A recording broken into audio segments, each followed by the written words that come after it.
Bulginaka, do you know that cybercrime is becoming a growing problem in Fiji?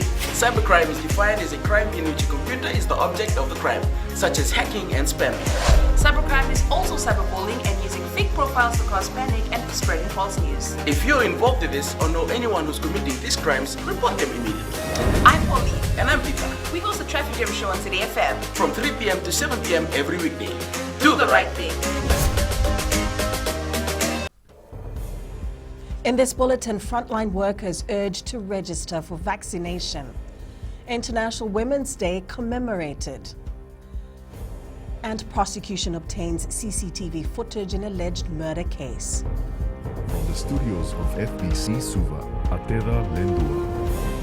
The Ministry of Health is prioritizing the registration of frontline workers through its online portal as they'll be the first to receive the COVID-19 vaccine. Minister for Health, Dr. Efiremi Wangai-Nambete, says the first jab is likely to be administered on Wednesday, and they're also working effectively to ensure the vaccine meets its cold chain requirement.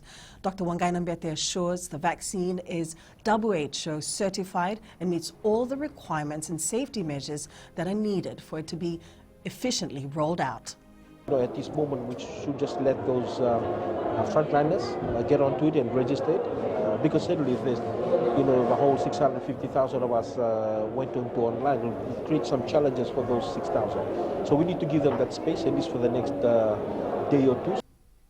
The COVID-19 AstraZeneca vaccine arrived in the country on Saturday from Amsterdam in the Netherlands. The Commonwealth Day celebration is also a new dawn for Fiji following the arrival of the COVID-19 vaccines. Speaking at the Commonwealth Day together with the International Women's Day celebrations at the State House this morning, President Major General Retired Chochi Conrote says this is a major bold step by the government. Major General Retired Conrote also thanked Commonwealth member countries that supported the initiative. The Commonwealth Day theme is delivering a common future, innovating, connecting and transforming, and was attended by the Prime Minister, government officials and members of the diplomatic corps. As that new dawn is arriving, we should be proud that we are meeting it together as a true Commonwealth of nations. And it's in the times like these that we are all called to be more caring and compassionate towards one another and work together selflessly. Speaking to about 100 people this morning, U.S. Chargé d'Affaires Tony Grubel highlighted educating women as a key factor in promoting gender equality. Marking International Women's Day, the Chargé d'Affaires says the COVID-19 pandemic has amplified and made solving the problem of gender equality more difficult. One of their focal areas is advocating gender equity through education, training, and career opportunities. Through U.S. aid, the United States government is pleased to support the studies of 30 association members in project management practice. The hashtag Choose to Challenge program was implemented earlier today, whereby 130 women graduated from the project management course, which aims to support and upskill women leaders within organizations. A 34-year-old Naitasiri farmer who allegedly stabbed his partner to death in Walu Bay in 2019 appeared in the Suva High Court today. Luke Nasetava is charged with one count of murder. Nasetava allegedly stabbed his partner multiple times, resulting in her death in Rona Street, Walu Bay. The prosecution today informed the court that she now has the CCTV footage of the alleged incident at the deceased's workplace. The defense lawyer confirmed in court that he has received the copy. However, he said that he's unable to view it and take instructions from Nasetava, who is currently in remand. The defense lawyer said he cannot take any electronic equipment inside the remand center and will need to make a special application to the Commissioner of Corrections. The matter has been adjourned to April 9th. Fiji's Young Entrepreneurs Council is taking the anti-corruption commitments made by the youth forward.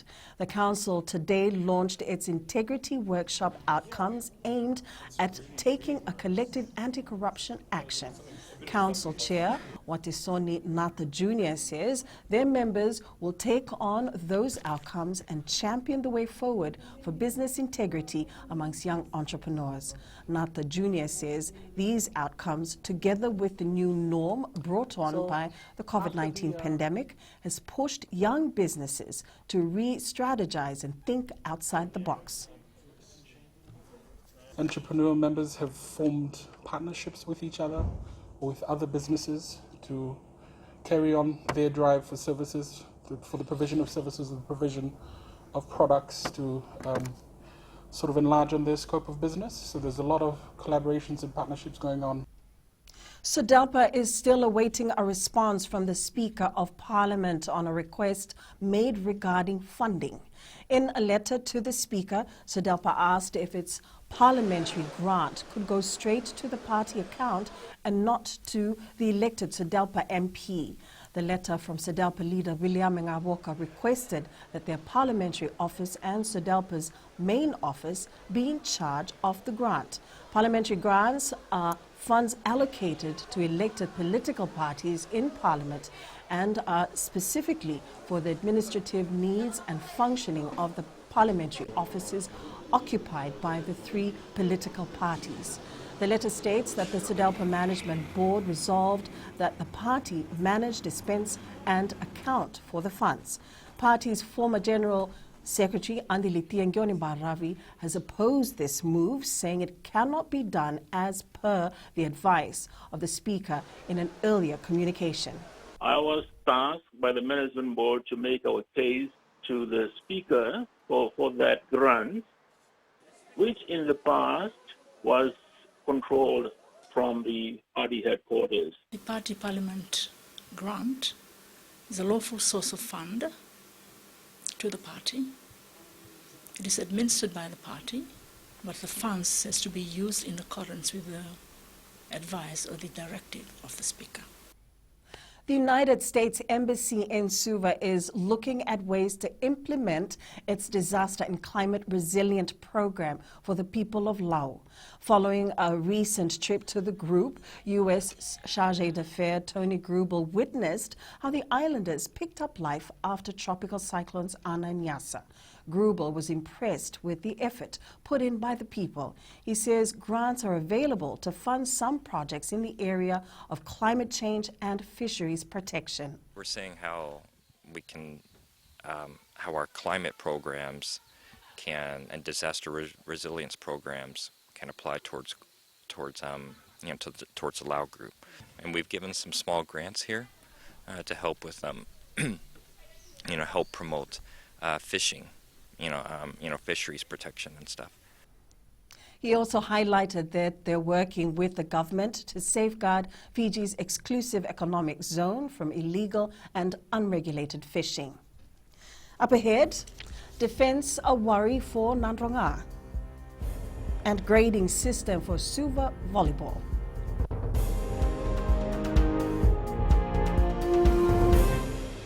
Oira na ngone no de nuni ena be singa ni mataka. Mersusunga da kena loma dina kena mikron. Sakena ngau na mitaro bina no rabaksa ka wala loma taki na ngone. Dalabina oya o meliki. Bulre oya o Samuel Samuli. Nama kikirau ena be mataka. Boniti kena magrombuka. Ni wai tiri kalima na miniti me ono kina tiri na kaloko. Ena radio Fiji 1 na ndomo ibiti. Indau kina na mataka. Dan ramai na singabo.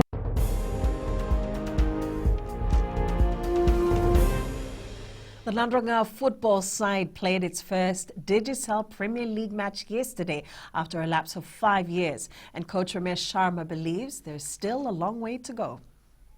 The Stallions secured a 2-2 draw with the Jet Setters, a game that kept the fans at the edge of their seats. Sharma says with that done and dusted, the team now gears up for a tough match against Suva on Sunday. There are certain areas, especially in the defence, where we need to improve. It is a big concern because the defence, I think they were just not concentrating and not focused. The absence of 4 key players in the Suva football side did not affect the Whites. title defense campaign in the Digicel Premier League.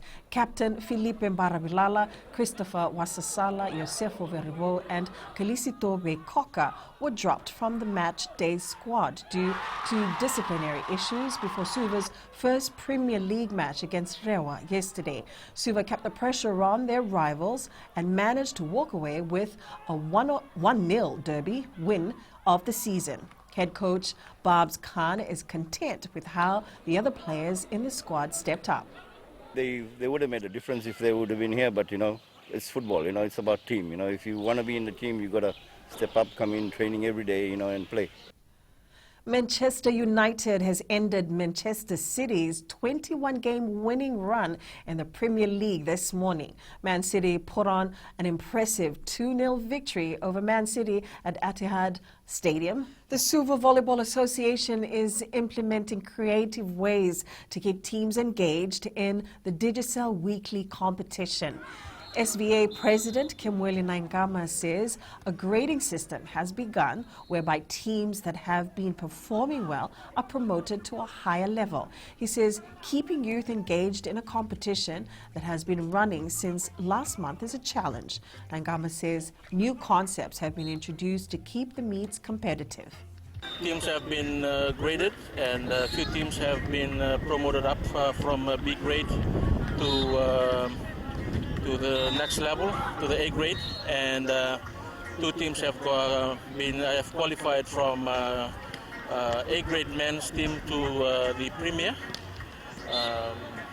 which is All Stars, and there's another team that has gone up the ranks.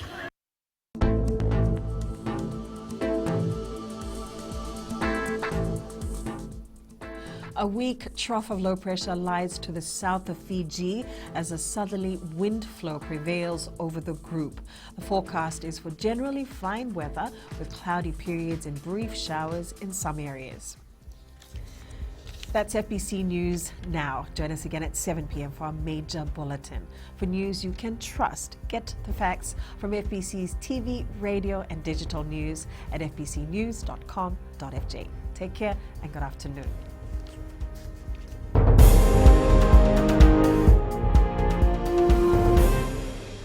हमारे खूबसूरत देश Fiji में child abuse की घटनाएं आए दिन बढ़ रही है। क्यों बच्चों का मासूम बचपन अब्यूज का शिकार हो जाता है? अपने बच्चों की सुरक्षा का खास ख्याल रखें। उनसे बातचीत करें, उनके दोस्तों के बारे में जानें।